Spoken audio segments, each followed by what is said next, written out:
Provérbios, capítulo 12, versículo 17.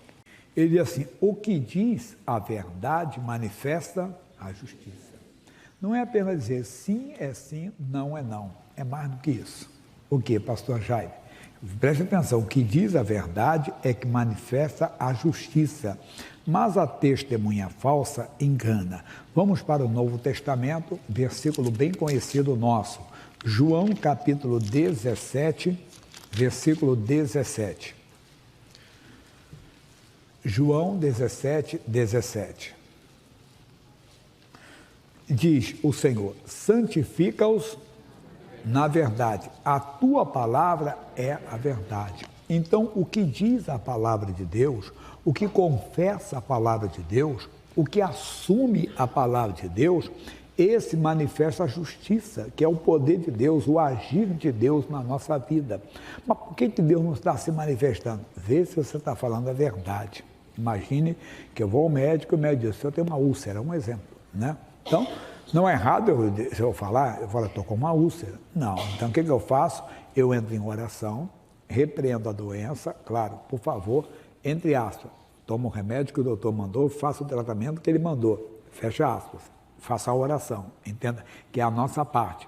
Ô úlcera, eu te amaldiçoo em nome de Jesus, aí eu falo a verdade, porque pelas feridas de Jesus eu fui sarado. Deu para entender? Então eu falo o que diz a palavra. O que diz a palavra é a verdade. É como você está enfrentando uma luta com um filho, ou nas drogas, ou numa prática pecaminosa, qualquer outro erro. O que você tem que fazer? O que a Bíblia Sagrada fala.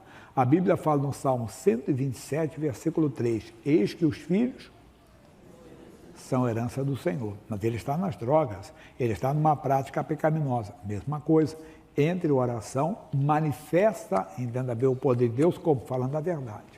Você entra em oração e na mesma você diz: está amaldiçoada essa prática, está repreendido esse vício, está amaldiçoado esse vício, por quê? Aí você fala a verdade, porque o meu filho é herança do Senhor. É assim que nós vamos manifestar o poder de Deus, é assim que nós vamos manifestar a justiça de Deus a nosso favor, não tem outra maneira.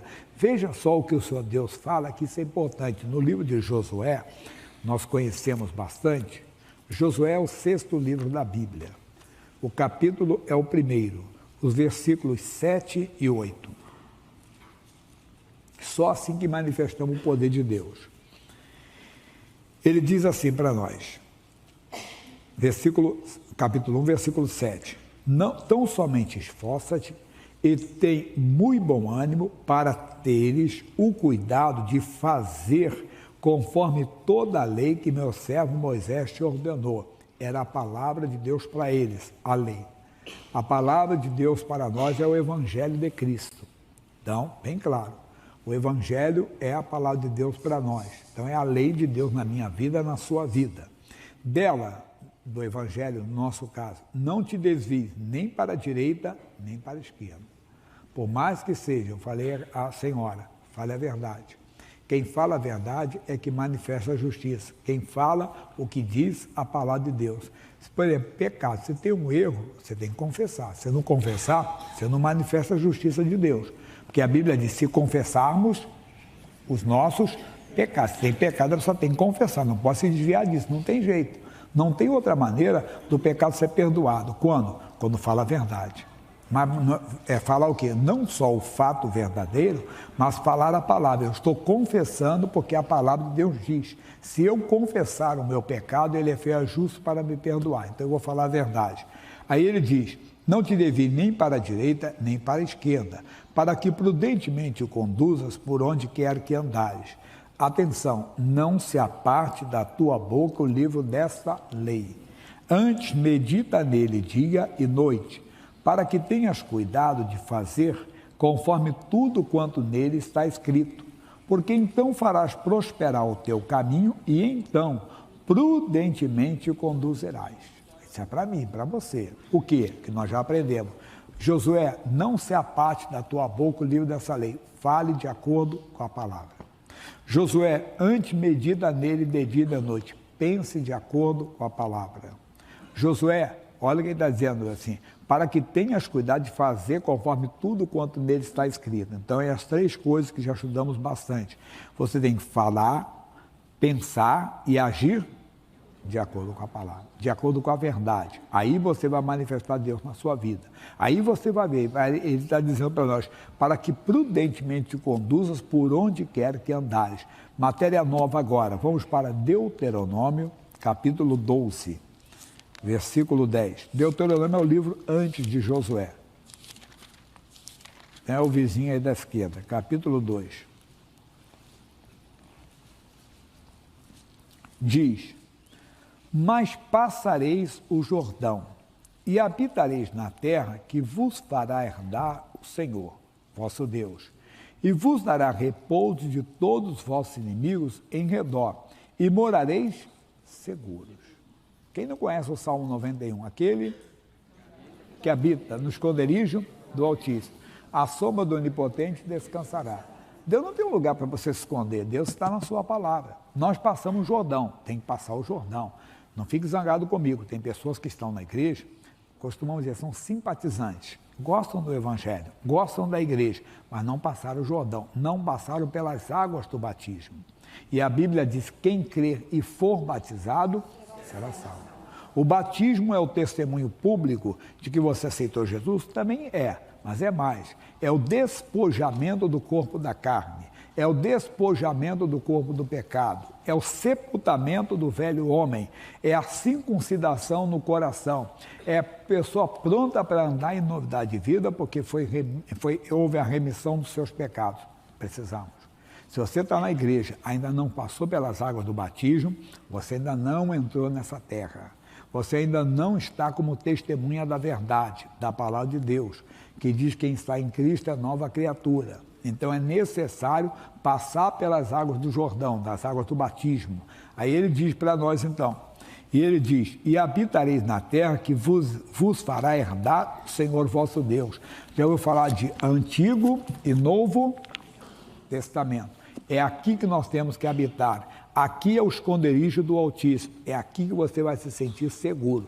Não que você não tenha lutas, pelo contrário. Jesus disse, tenho-vos dito isso para que em mim tenhais paz. No mundo tereis aflições. João 16:33. Então a aflição vem, uma luta vem, às vezes uma doença, às vezes um problema familiar, às vezes sério, um problema financeiro, mas você tem paz.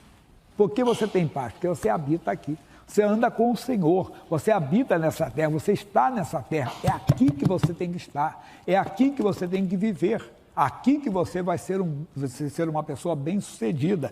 Ele está dizendo para nós isso aqui. Vos fará herdar a terra que o Senhor vosso Deus e vos dará repouso de todos os vossos inimigos em redor. Estamos no mundo onde o diabo está, irmãozinho. Não adianta. Alguém diz assim, eu brinquei no dia assim, eu não vou na praia para não pecar. Você pega até dentro da igreja. Você pode pecar em qualquer lugar. O que você tem que fazer é estar na palavra. É habitar nos esconderijos do Altíssimo. É falar a verdade, sempre com a verdade na sua boca. Ela está junto de ti, no teu coração e na tua boca. Essa é a palavra da fé que pregamos. Paulo falou aos Romanos, capítulo 10, versículo 8. Essa é a palavra da fé que pregamos. Ela está junto de nós, na nosso coração, na nossa boca. Mateus 12, 34. A boca fala, o coração. Você vai vencer, irmão. Vai, tem que entrar aqui nessa palavra, habitar aqui e sempre falar de acordo com a palavra. Sempre você vai confessar o que diz a palavra. Que versículo forte para nós. Ele está dizendo assim, 11. Então haverá um lugar que escolherá o Senhor, vosso Deus. Ali fazer habitar o seu nome. Ali darei tudo que vos ordeno. Os vossos holocaustos, os vossos sacrifícios e os vossos dízimos e a vossa alçada da vossa mão. E toda escolha dos vossos votos que vos dades ao Senhor. Mas o que é isso para nós? Para nós é só a nossa fidelidade à palavra de Deus. É aqui que você vai andar em comunhão, não tem outro jeito. Você pode ser frequentador da igreja, você pode ser pastor, mas pode não habitar no esconderijo do Altíssimo. E quando isso é notado? Quando você enfrenta uma luta, quando você enfrenta uma crise, quando você enfrenta um momento difícil, você não tem paz. Você não tem paz. Mas quando você habita nos esconderijos do Altíssimo, só fala a verdade, você sabe que manifesta a justiça de Deus e por mais que você tenha lutas, tenha adversidade, você não perde a paz. Por quê? Porque ele é a sua própria paz. Você nunca perderá a paz. Ame a palavra de Deus, respeite a palavra de Deus, ande em comunhão com a palavra de Deus. Repito, não que você não terá lutas, pelo contrário, tem dia que parece que o inferno todo veio contra nós. Mas o Davi disse, ainda que um exército me cercasse, o meu coração não temeria. Oh, glória a Deus! É isso que nós precisamos, homens, mulheres, jovens e moças, que amem a palavra de Deus, que respeitem a palavra de Deus, que vivam a palavra de Deus. Na segunda parte vou falar sobre isso, a submissão à palavra, entenda bem, a obediência à palavra de Deus, como é que traz paz para nós. Repito, poderíamos ter lutas, mas não perdemos a paz. Amém?